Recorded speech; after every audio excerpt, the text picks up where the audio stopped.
So hey guys, what's up?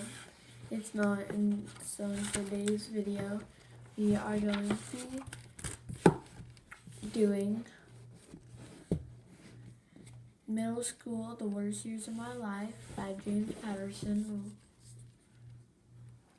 Rafe Rules, and the picture is in blowing out a monster and texting this pointy thing, and then that's the piece. So let's read 3 chapters today because these are not long chapters. So let's get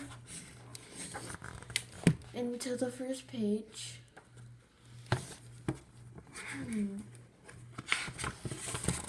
And let's start. Chapter 1. I'm Rafe Kachadorian, tragic hero.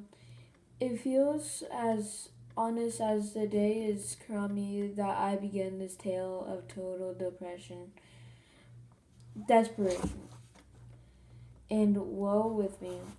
My pukey sister Georgina and Leonardo, the silent sitting like rotting sardines in the back of a Hills Village Police Department cruiser.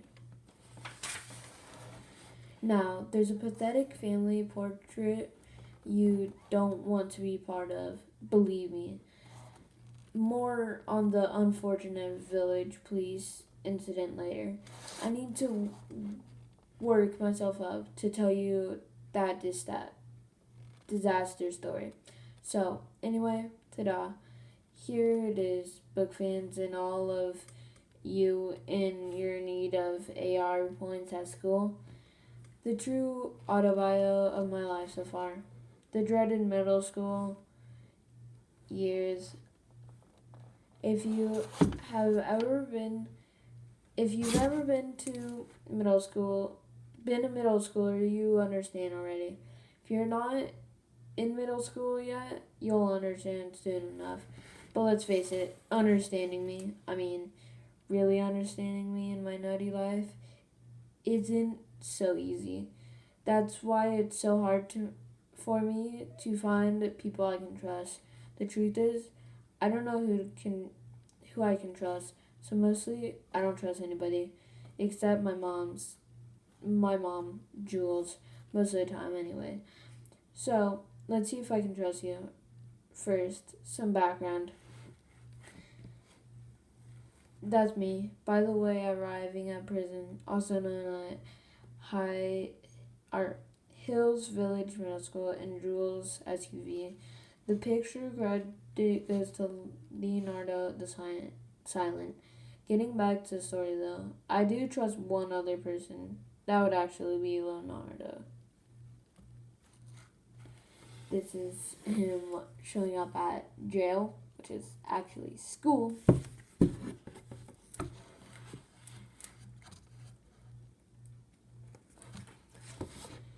Leo is capital C crazy and capital O off the wall, but he keeps things real. Here are some other people I don't trust as far as I can throw a truckload of pianos. There's Miss Ruthless, Donatello, but you can just call her the Dragon Lady. She teaches English and also handles my favorite subjects in 6th grade, after school detention. No running in the halls. No running in the halls. Also, Mrs. Ida Stricker, the vice principal. Ida's pretty much in charge of every breath anybody takes at HVMS, which is their middle school nicknamed. That's Georgina, my super noisy, super obnoxious, super brat sister whose only good quality is that she looks like Jules might have looked when she was in fourth grade. There are more on my list, and we'll get to them eventually. Or maybe not. I'm not exactly sure how this is going to work out. As you can probably tell, this is my first full-length book. But let's stay on the subjects for of us for a bit. I kind of want to, but how do I know I can trust you with all my embarrassing personal stuff, like the police car disaster story? This is Georgina. This is Mrs. Ida. Next page. What are you like? Inside, what are you like? Are you basically a pretty decent person? Says who? Says you. Says your rents. Says your siblings. Okay, in the spirit of a possible friendship between us, and this is a huge, big deal for me, there's another true confession. This is what I actually looked like when I got to school that first morning of 6th grade. We are still friends. Or are you out of here? Hey, don't go, alright? It's kind of like you. Seriously, you know how to listen, at least. And believe me, I've got quite the story to tell you. This is him entering that. So, that will be the first chapter. And we're only going to do 2 because it's taken us 7 minutes. So, get into the next chapter. Chapter 2. The middle school / max security prison. Okay, so imagine the day your great-great-grandmother was born. Got it? Now go back 100 years. Another 100 years or so. And then another 100. That's about when they built Hills Village Middle School. Of course, I think it was a prison for pilgrims back then. But not too much has changed. Now it's a prison for 6th, 7th, and 8th graders.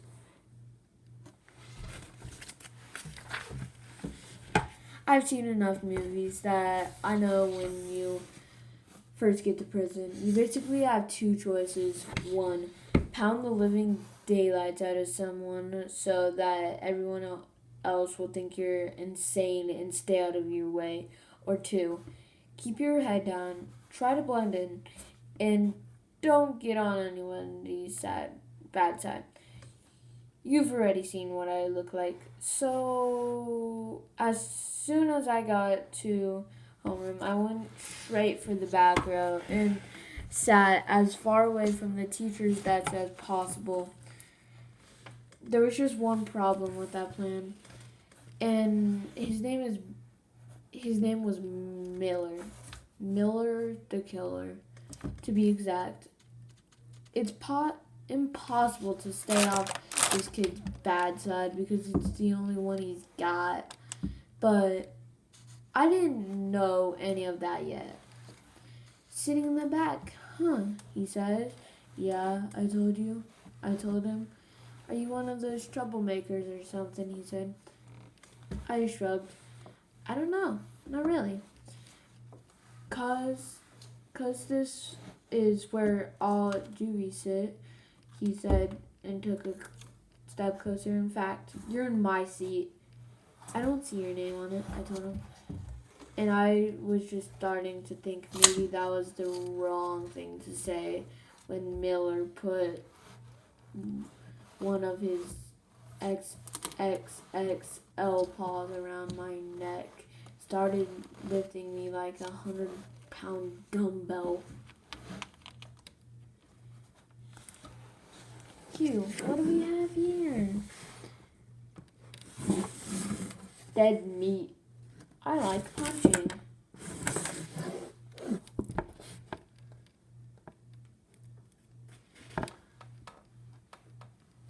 I hold on. Oh, you have one more page. I usually like to keep my head attached to my body, so I went ahead and stood up like he wanted me to. Let's try that again, he said. This is my seat. Understand? I understood. I understood. Alright. I've been in sixth grade for about 4.5 minutes, and I already have a fluorescent orange target on my back. So much for blending in. So much for blending in. And don't get me wrong, I'm not a total wimp. Give me a few more chapters and I'll show you what I'm capable of. In the meantime, though, I decided to move to some other parts of the room, like maybe somewhere a little less hazardous to my health. But then, when I went to sit down again, Miller called over. He said. That one's mine too. Can you see this is going by the time our homeroom teacher, Mrs. Rook, rolled in? I was just standing there wondering what it might be like to spend the next 9 months without sitting down. Rook looked over the top of his glasses at me. Excuse me, Mr. Catchadorian, I told him.